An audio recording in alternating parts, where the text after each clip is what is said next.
Nous sommes dans les coulisses de l'Orchestre régional Avignon-Provence pour commencer nos rencontres autour des concerts symphoniques sur toute la saison.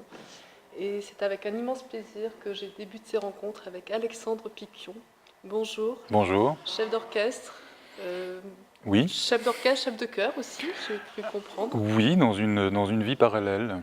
Dans une vie parallèle. Oui, dans une autre vie. Dans une de mes autres vies de musicien, oui. Alors, vous êtes à la direction de l'Orchestre régional Avignon-Provence pour ce prochain concert qui s'appelle Inspiration et recueillement. Qu'est-ce que ça évoque exactement dans la musique ? Alors, le titre du programme a été choisi par la direction de l'Orchestre d'Avignon. Après l'association de plusieurs œuvres.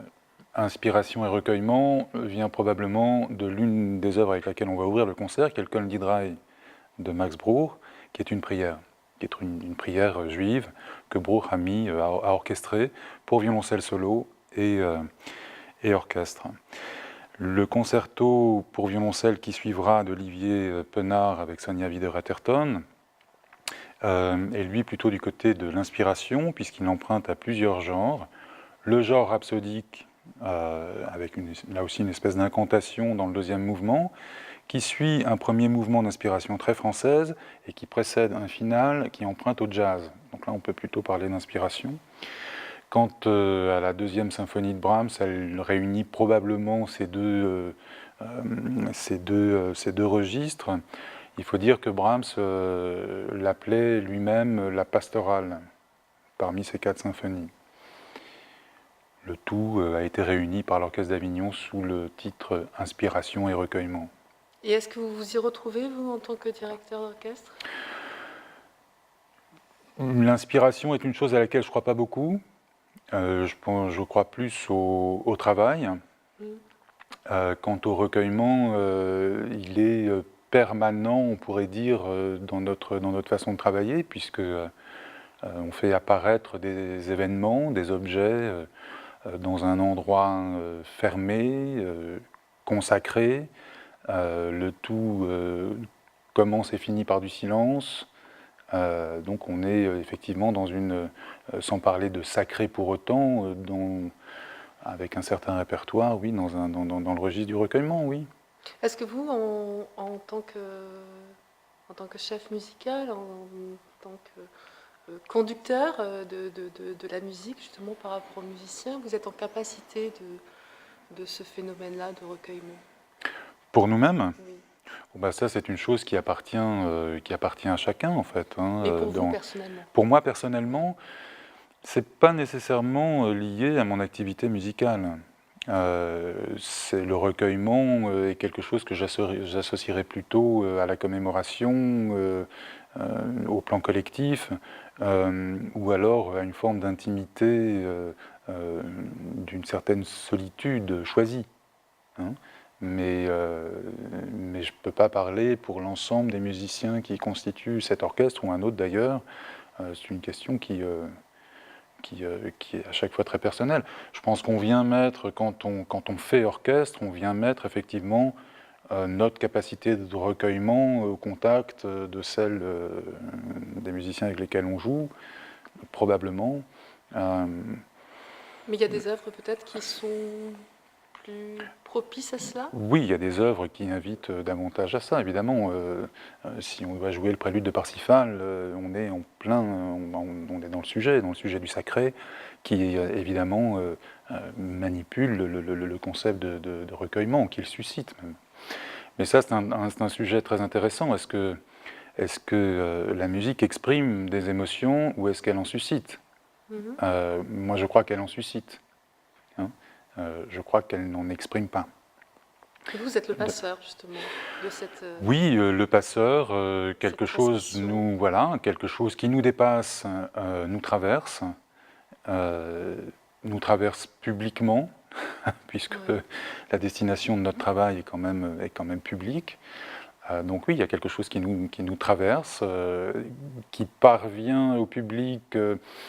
Moi-même, quand je suis spectateur, je n'ai aucun moyen de savoir si ce qui me parvient est véritablement choisi ou alors si c'est la résultante d'une équation qui a beaucoup plus de paramètres, mon environnement, la journée que j'ai passée, ma connaissance de l'œuvre, ma méconnaissance de l'œuvre. C'est assez difficile de savoir ce qu'on transmet en fait. Hein. On sait que ça passe par nous, on sait parfois ce qui passe par nous, on sait parfois comment, pas toujours. Hein.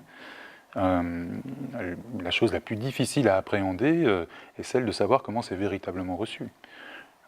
Alors justement, ces 3 œuvres que vous allez diriger auprès des musiciens, c'est des œuvres que vous avez l'habitude de diriger ou c'est quelque chose que vous découvrez en même temps?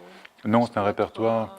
Alors, bon, en fait, c'est un répertoire. Il y a compositeurs de différentes époques aussi. Oui, alors différents Brohr et Brahms c'était contemporain. Brohr est mort en 1920. Hein, c'est un compositeur qui est vraiment qui déborde très largement sur le XXe siècle, mais il a été contemporain de Brahms. Il y a plusieurs entrées pour moi dans ce programme. La toute première, c'est qu'on va jouer 2 œuvres pour violoncelle concertant, et j'ai été violoncelliste jusqu'à très tard. Et je pense que je suis encore violoncelliste, probablement, violoncelliste non pratiquant, on va dire. Donc c'est un instrument qui m'est extrêmement familier. Le Kol Nidrei est une pièce que j'ai jouée moi-même, et là on va donc créer à Avignon un concerto pour violoncelle avec cette familiarité personnelle. Pour ce qui est de la symphonie de Brahms, ma vie de violoncelliste évidemment m'a emmené dans un certain nombre d'orchestres dans lesquels j'ai joué cette symphonie avant de la diriger plus tard. Donc on peut parler, oui, d'une familiarité avec le programme, même si cet agencement, comme à chaque fois, hein, on est en train de fabriquer un objet qui est la soirée de vendredi soir, on ne fait que fabriquer les conditions d'apparition de cette soirée. Hein, on prépare les conditions d'apparition d'un instant. Voilà, les conditions d'un instant. Mais l'instant lui-même, il n'existera que vendredi. Qu'est-ce qui vous a donné envie de passer de l'autre côté de la fosse, si je puis dire ainsi, avec la direction musicale? C'est une question très fréquente. J'imagine. Oui, parce que c'est une vraie question. C'est une question que je me pose aussi. Ouais. J'y réponds un peu facilement en disant que tout ça est pris dans une trajectoire. Hein. Il n'y a pas un moment où j'ai cessé d'être violoncelliste pour être autre chose. Mm-hmm. Je crois qu'on devient un musicien tout au long de sa vie, et mon devenir de musicien passe par là. Voilà, il a commencé probablement avec le violoncelle, il est passé par le chœur, par le répertoire lyrique, par un retour au répertoire symphonique, avec différentes formations, des petites, des grandes, des toutes petites, des très grosses. Je crois beaucoup plus au devenir en termes d'itinéraire, de trajectoire, de ce qu'on traverse, de ce par quoi on est traversé, que par des étapes jalonnées comme des plateformes de chemin de fer ou des aiguillages. Non, je crois on devient finalement la somme de ce qui nous traverse. Qu'est-ce que vous avez retenu de tous ces passages, ou qu'est-ce que vous retenez de tous ces passages, ou qu'est-ce qui vous transporte aussi le fait d'être musicien, puis chef de chœur, et puis chef d'orchestre, et puis aussi vous apprenez le métier de chef d'orchestre aussi, je crois, au Conservatoire national de Paris. Oui, j'enseigne la direction. Vous êtes vraiment dans la transmission aussi. Oui. Comment vous vous situez par rapport à tout cela? Alors, il faut bien considérer que l'orchestre, c'est de la musique de chambre c'est de la musique de chambre à beaucoup. J'allais dire à grande échelle, pourquoi pas, mais c'est de la musique de chambre à beaucoup. Cette expression. Voilà, donc que ce soit qu'on soit finalement à 4, 12, 50 musiciens ou chanteurs, ou musiciens et chanteurs, instrumentistes et chanteurs, finalement, c'est de la grande musique de chambre. Le grand point commun que je pourrais déterminer comme ça, isolé ou définir dans mon itinéraire, c'est le fait de faire orchestre. Faire orchestre, c'est-à-dire de faire groupe, de faire ensemble, de faire plus que de faire avec, de faire ensemble. Voilà. Et ça, qu'on dirige un groupe d'instrumentistes à cordes, avant chanteurs ou percussionnistes, même si on s'adresse à chacun avec un vocabulaire différent, les méthodes restent les mêmes. On fait ensemble de la même façon. on respire tous, on a tous une idée de la vocalité, on se sert tous de nos oreilles avec beaucoup d'intensité. Et c'est ça, en fait, ce type de relation qui fait orchestre. Donc, c'est vraiment ça qui est au centre, en fait, au centre ou le fil rouge de mon parcours. En tout cas, ce qui me permet de vraiment mesurer, compte tenu de la variété des groupes que j'ai dirigés, dans ma pratique de violoncelliste aussi. Faire de la musique ensemble, c'est vraiment une histoire de relation qu'on tisse, et qu'on tisse au moment qui est en train de se tisser, au moment où elle existe, et qui se détisse quand on sort de cette salle. Voilà.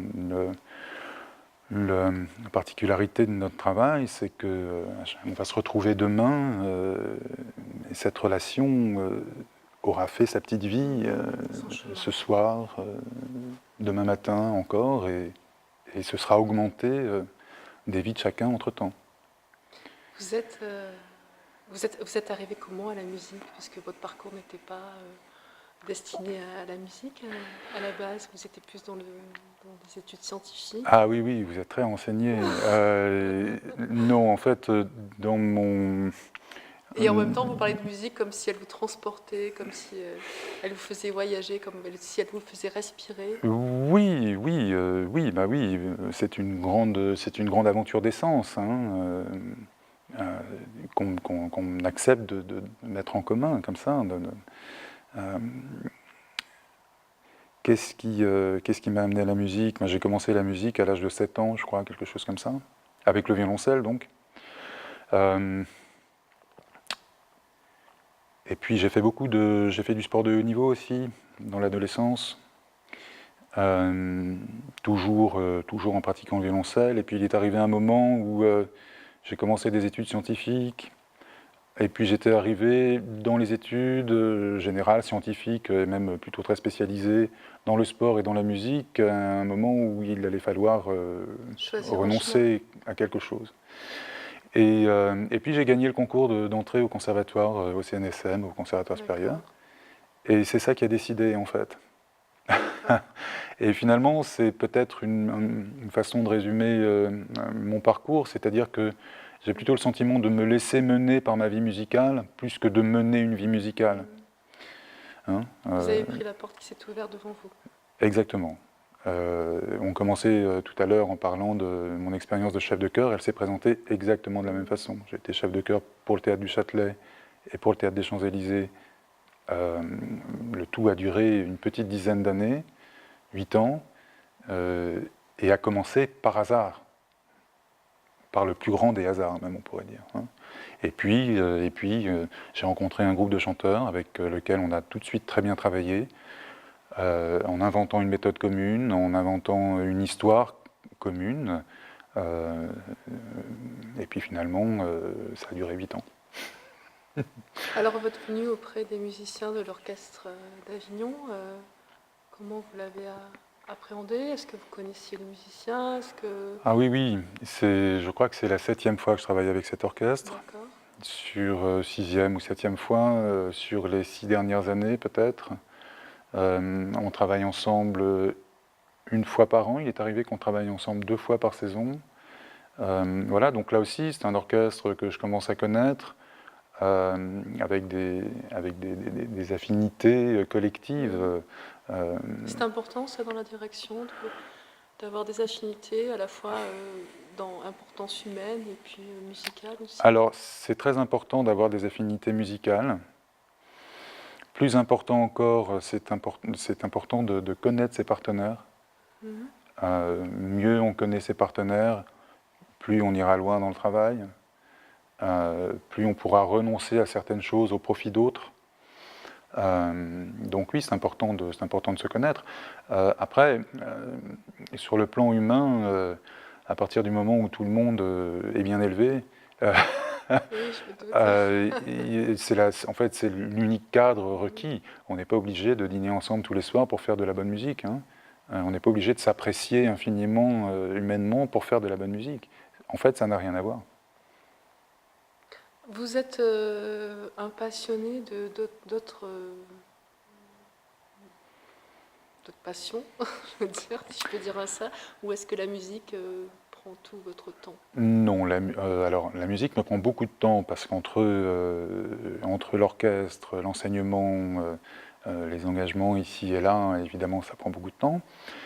Mais j'ai une certaine passion tardive pour le dessin et la peinture, D'accord. et puis pour la philosophie et la psychanalyse. Voilà, qui sont les deux autres grands pôles qui, Alors, au dessin, la qui peinture, on occupent ce qui reste dans le reste de mon côté temps. artistique, Ouais. psychanalyse, philosophie, ça Philosophie et permet d'être psychanalyse, plus, en fait, disons que oui, alors évidemment tout ça vient à la suite d'un itinéraire personnel, mais il y a aussi quelque chose dans l'organisation du travail d'un orchestre, dans la position du chef, qui est souvent une position extrêmement fantasmée, même la plupart du temps, que ce soit par, je vais dire, des profanes, c'est-à-dire le public non musicien auquel nous nous adressons, qui constitue les clients d'un marché finalement, qui fait que cette place est réputée une place de pouvoir, là où on préférerait, nous autres, qu'elle soit une place d'autorité basée sur la compétence, sur un certain savoir donc. Mais il y a quelque chose dans notre façon de travailler qui pourrait être une forme de revendication politique. Hein. Un orchestre est un lieu extrêmement hiérarchisé, dans lequel la hiérarchie apparaît parfois de façon nécessairement saillante, mais dans laquelle, un milieu aussi dans lequel la hiérarchie s'horizontalise totalement en le temps d'une respiration. Voilà, donc ça propose un modèle d'organisation du travail, d'organisation de la hiérarchie, d'organisation de distribution de l'autorité qui repose sur le faire ensemble. Et non pas, comme dans d'autres milieux, on dirait, organisations, où le travail devient une justification de l'organisation hiérarchique du pouvoir. Hein. Dès qu'on tombe là-dedans avec l'orchestre, ça ne marche plus en fait. C'est pour ça que vous précisez bien, vous appuyez bien sur le fait d'orchestrer, d'être ensemble. Alors, de faire orchestre. Orchestrer, c'est encore autre chose. Hein. Orchestrer, c'est un compositeur ou un orchestrateur va décider quel instrument joue quelle note, quelle partie. Faire orchestre, c'est faire consister un orchestre. Hein.